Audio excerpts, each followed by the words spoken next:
बिस्मिल्लाहिर्रहमानिर्रहीम। अस्सलाम वालेकुम व्यूअर्स। फ़र्ज़ करें कि मैं इस कमरे में क्लास 4 को इंग्लिश का सब्जेक्ट पढ़ा रही हूँ और इंग्लिश के सब्जेक्ट में मैं उन्हें नाउन का टॉपिक जो है उस हवाले से थोड़ी सी इन्फॉर्मेशन दे रही हूँ। तो मैं इस प्रोसेस में क्या करूँगी, सबसे पहले तो मैं ये देखूँगी कि बच्चों की प्रीवियस नॉलेज क्या है और इसके साथ साथ मैं बच्चों की जो रोज़मर्रा ज़िंदगी है उसके हवाले से थोड़ी सी एग्जांपल्स दूंगी और इसके बाद फिर मैं बच्चों को आहिस्ता आहिस्ता नाउन का टॉपिक है उसकी तरफ लेकर आऊँगी और बच्चों को नाउन की जो डेफिनेशन है वो बताऊँगी और कुछ एग्जांपल्स दूंगी। इस प्रोसेस के दौरान बच्चों को अगर नाउन के हवाले से या इस कॉन्सेप्ट को समझने के लिए कुछ भी मुश्किलात पेश आएँ तो वो मुझसे क्वेश्चन करेंगे और मैं उनके क्वेश्चंस का रिप्लाई करूँगी। तो इस सारे प्रोसेस को हम क्या कहेंगे? इस सारे प्रोसेस को हम टीचिंग कहेंगे।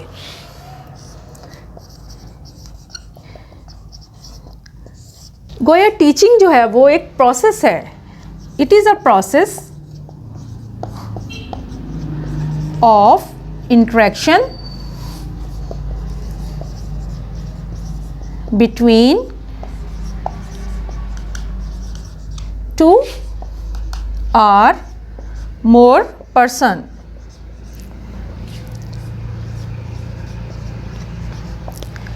इनमें से जो एक शख्स होता है वो ज़्यादा मैच्योर होता है और जो दूसरा शख्स होता है वो कम मैच्योर होता है।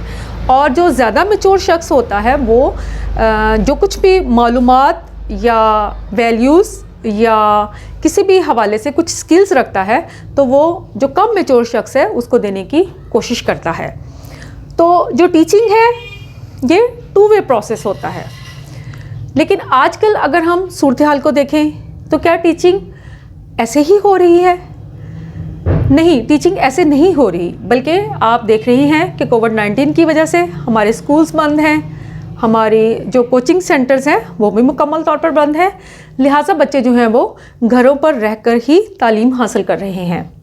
एक तरफ तो जो टीचर्स हैं वो अपने घरों में बैठकर ऑनलाइन बच्चों को पढ़ा रहे हैं, तो दूसरी तरफ बच्चे अपने घरों में बैठकर टीचर की हेल्प जो है वो ले रहे हैं और टीचर किसी भी सब्जेक्ट का कोई भी कॉन्सेप्ट जो है वो बच्चों को पढ़ा रहा है।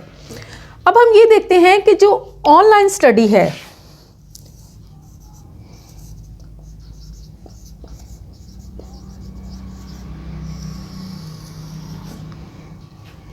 ये क्या जो हमारी ट्रेडिशनल टीचिंग है जिसमें कि एक बाकायदा क्लासरूम होता है और उस क्लासरूम में टीचर और स्टूडेंट्स जो होते हैं वो मौजूद होते हैं और टीचर किसी भी टॉपिक के हवाले से बच्चों को इन्फॉर्मेशन देता है।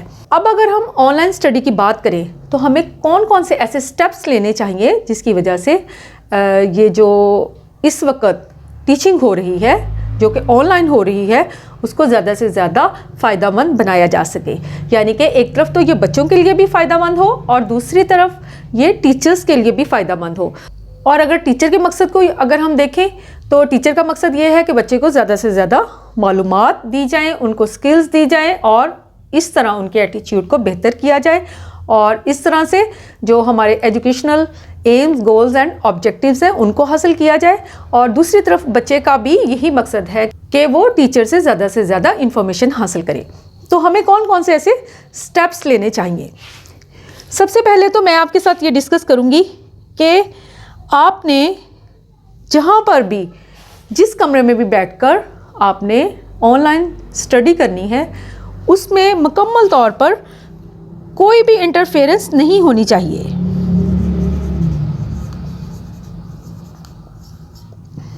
मिसाल के तौर पर अगर आप अपने लैपटॉप पर बैठकर अपने टीचर के साथ किसी भी टॉपिक के हवाले से कुछ इन्फॉर्मेशन हासिल कर रहे हैं और इसके साथ साथ आपका जो मोबाइल है उस पर आप गेम्स भी खेल रहे हैं, आप वीडियोस भी देख रहे हैं, म्यूज़िक भी आप सुन रहे हैं, इसके साथ साथ आप अपने रिलेटिव के साथ या अपने किसी फ्रेंड के साथ चैटिंग भी कर रहे हैं, तो इस तरह की स्टडी का फ़ायदा नहीं होगा।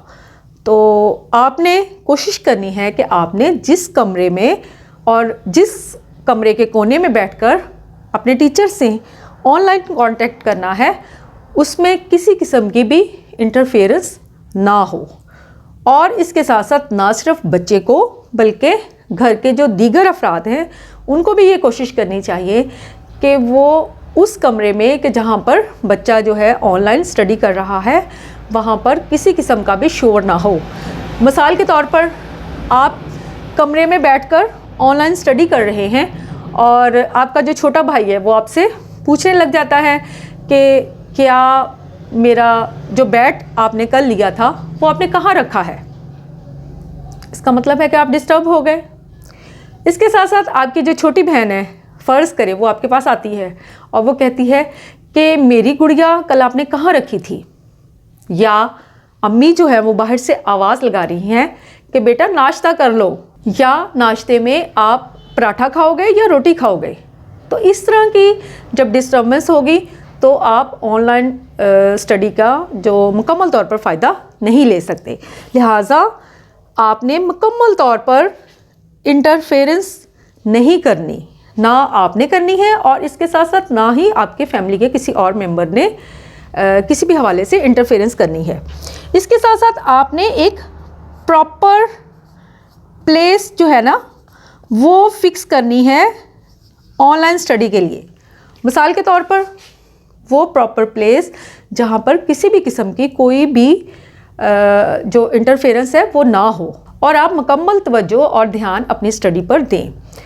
तो आपने इस तरह के भी रूल्स एंड रेगुलेशंस बनाने हैं कि आपने जहाँ पर भी ऑनलाइन स्टडी करनी है वहाँ पर किसी किस्म की एक तो डिस्टर्बेंस ना हो, दूसरा आपके लिए एक प्रॉपर प्लेस जो है वो फिक्स होगी जहाँ पर आपने ये स्टडी करनी है। इसके साथ साथ आपने कोशिश करना है कि आपने अपने सेंसेस का इस्तेमाल दुरुस्त अंदाज में करना है। मिसाल के तौर पर आमतौर पर यह कहा जाता है कि जो हमारी 5 सेंसेस है जिसमें हम देखते हैं, सुनते हैं, छूते हैं, चखते हैं और इसके साथ साथ सूंघते हैं, ये जो 5 सेंसेस हैं ये लर्निंग की गेटवेज होती हैं। तो ऑनलाइन स्टडी में बच्चा लिसनिंग भी कर रहा है और इसके साथ साथ वो देख भी रहा है, ऑब्ज़र्व भी कर रहा है, अपने टीचर के साथ वो कांटेक्ट भी कर रहा है। तो आपने कोशिश करनी है कि आपने अपने सेंसेस का बहुत फोकस होकर इस्तेमाल करना है। मिसाल के तौर पर आपने इस बात को नोट करना है कि कौन सी बात या कौन सा पॉइंट ऐसा है कि जिसके ऊपर आपने फोकस करना है। फ़र्ज़ करें इस वक्त मैं आपको लेसन पढ़ा रही हूँ, तो मैं अगर ब्लैक बोर्ड के ऊपर मार्कर से कुछ लिखती हूँ तो ये भी मेरे कान जो है वो सुन रहे हैं, लेकिन आपने कोशिश करनी है, यानी कि ऑनलाइन स्टडी में आप जिन पॉइंट्स को ज़्यादा अहमियत देते हैं आपने उन पॉइंट्स को फोकस करना है।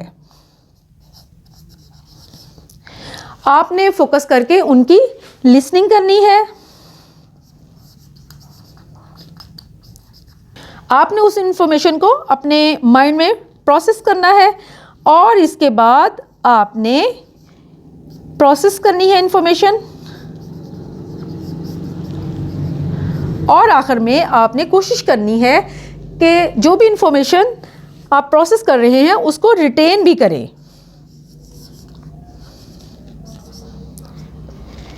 यानी कि आपने जो भी इंफॉर्मेशन ऑनलाइन स्टडी के ज़रिए हासिल की है तो आप ज़रूरत के तहत उस इंफॉर्मेशन को दोबारा इस्तेमाल भी कर सके, तो आपने उस इंफॉर्मेशन को रिटेन करने की कोशिश करनी है। इसके साथ साथ जो एक बहुत अहम पॉइंट है वो ये है कि जब हम ऑनलाइन की बात करते हैं तो ऑनलाइन भी स्टडी 2 तरह की होती है। एक तो वो होती है कि जिसमें हमें जो भी क्लासेस हैं उनकी रिकॉर्डिंग होती है। अगर फ़र्ज़ करें आपने आज के दिन मैथ के हवाले से एडिशन का कॉन्सेप्ट टीचर से ऑनलाइन स्टडी के ज़रिए पढ़ा है, तो उसकी अगर रिकॉर्डिंग हो रही है तो आप परसों भी उस कॉन्सेप्ट को दोबारा देख सकते हैं या उससे अगले दिन भी दोबारा टीचर की जो दी गई इन्फॉर्मेशन है उससे फ़ायदा ले सकते हैं। लेकिन बाज़ औक़ात हमारी ऑनलाइन स्टडी ऐसे भी हो रही है कि जिसमें रिकॉर्डिंग नहीं हो पाती, बल्कि वो सिर्फ लाइव होती है और जिस वक्त टीचर इन्फॉर्मेशन दे रहा है हम सिर्फ उसी वक्त ही इन्फॉर्मेशन ले सकते हैं। तो इसको फ़ायदा मंद बनाने के लिए आप क्या कर सकते हैं, आप नोट डाउन करें जो भी कॉन्सेप्ट्स टीचर आपको पढ़ा रहा है उसको नोट डाउन करें, उसको लिखने की कोशिश करें। लेकिन अब ये सवाल पैदा होता है कि टीचर तो मुसलसल पढ़ा रहा है, तो हम किस तरह हर चीज़ को लिख सकते हैं। तो इसमें जो किसी भी लेक्चर के जो मेन पॉइंट्स हैं, कोशिश करें कि आप उन मेन पॉइंट्स को लिखें और बुलेट्स में लिखें, और बाद में आप उन पॉइंट्स की जो तफसील है उसको आप लिखने की कोशिश करें।